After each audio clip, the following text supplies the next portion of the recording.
believe. Roughrider guy here. How's everybody doing out there in YouTube land? Hope everybody's doing well. Well, free agency, she's in full swing now. Yesterday was the first day of they could actually sign all these players, and it looks like we do have Harris in the Riderville now. I don't know how he's gonna work out, but hope him all the best. At least he's already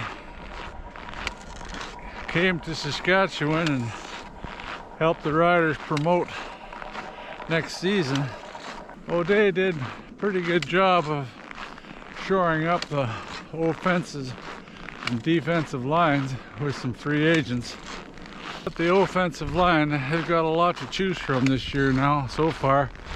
I only like to see them bring in one more, even two more guys to look at to play the tackle positions.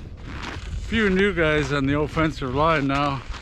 They re-signed that Blake. He was with Toronto Grey Cup winners last year. He has played tackle, but I'd rather see him playing some guard. I think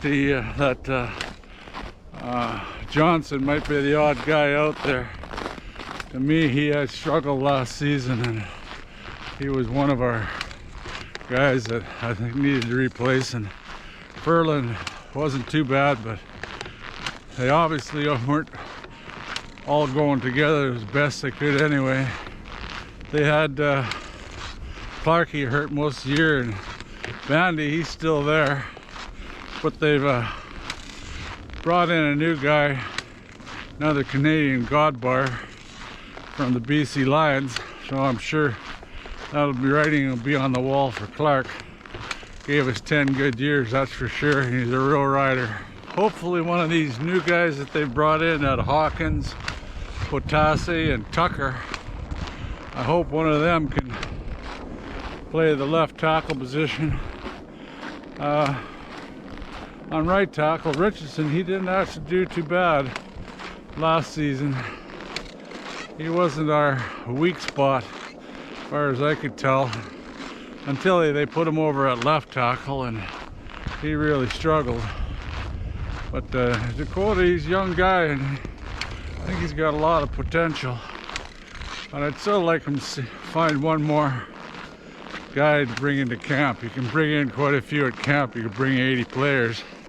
We really have improved in the defensive tackle by signing Lanier, and then we brought back Johnson again, and we got Kramer and Brown to cycle in there, and Christmas is still there. And on the other side, I'm on the defensive end position. They've signed Robertson. Well, I just have to find someone to start on the other side for sure. They got Albright, Kenny, and Banks, all new guys, and they brought in a lot of DBs, and gonna have to find somebody to play the one side. Marshall will probably be on the one side, but we need to find somebody on the other side. Linebackers will probably be Dean, Moncrief, and Tetz. Tetz, the Canadian, never played all last year, but he sure played good the season before, and then he got hurt in camp last year. As far as free agents go, it's just a juggle up of moving around a bunch of guys that played before and players looking for more bucks. Can't blame them. That's the only time players got some leverage and can get bigger deals for themselves. They only got a short time in playing football. Your career is not very long in football, and you got to try to make the bucks when you can. So I don't blame them. But as far as free agency, how can you decide who the winner is on free agents, which team won the free agent battle. It's impossible. With the stupid CFL, you only find out what a few of the contracts are worth.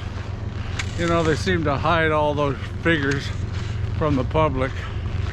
So it's impossible to tell if you won the free agent battle if you don't know how much it costs. Like, you know, like guys like Lewis getting over $300K for a receiver. You know, that's crazy, crazy. You know, how much did they pay for Lawler? How much they pay all these guys? You don't know. So it's impossible to tell who won the battle.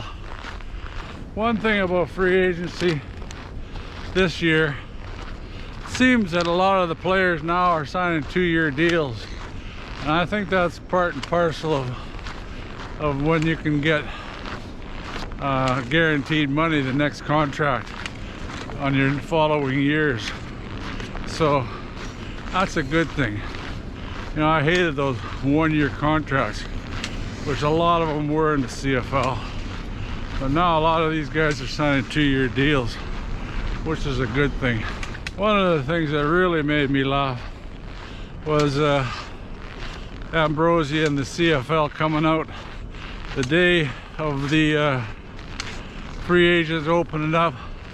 They come out with, we now own the CFL now owns the Montreal Alouettes. You know, that should have been brought out way before free agent date started. It's absolutely crazy. Montreal doesn't give them much of a chance. You know, terrible.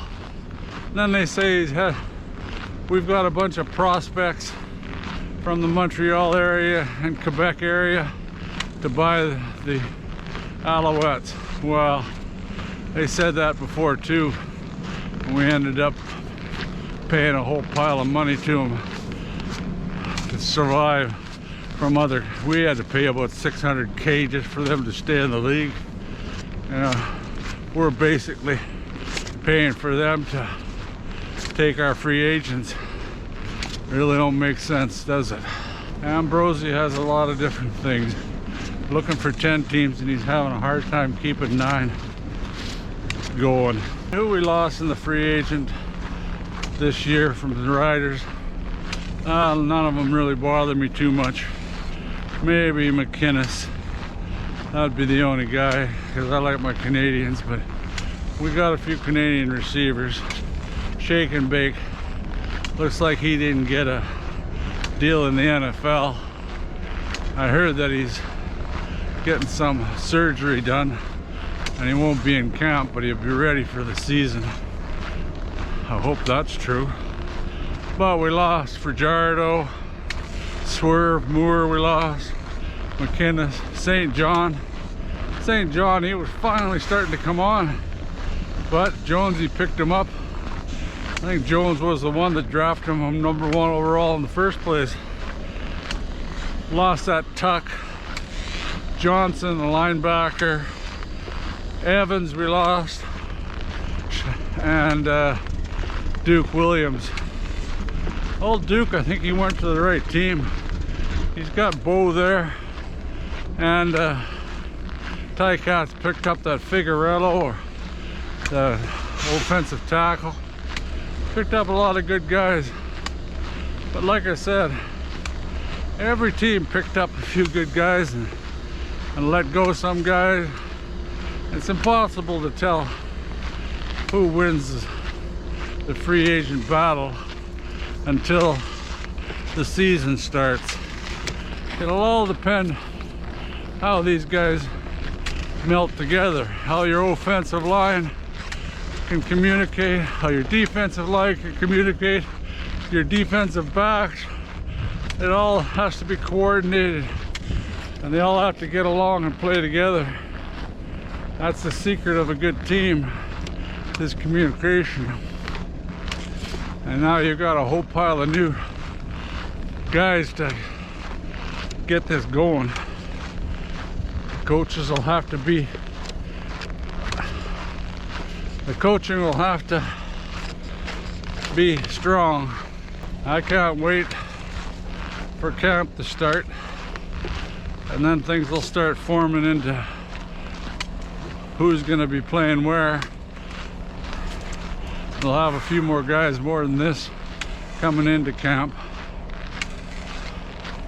We did lose one guy, Sankey, and the reports are he's going to go with the XFL, the Renegades in Arlington, and that's all the CFL needs.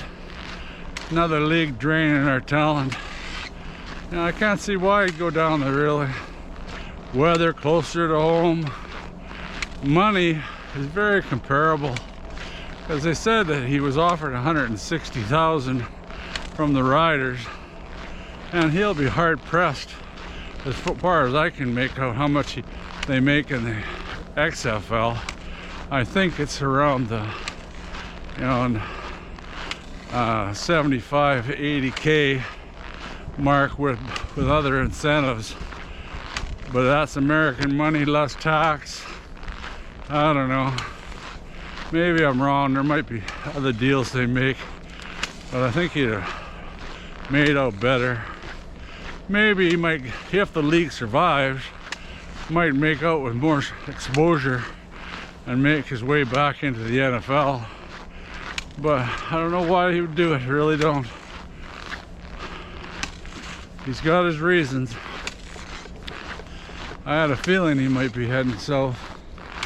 I thought he might go over to California, where he was from originally.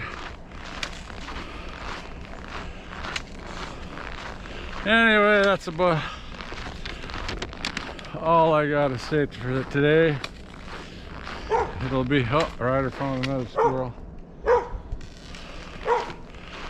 Yeah.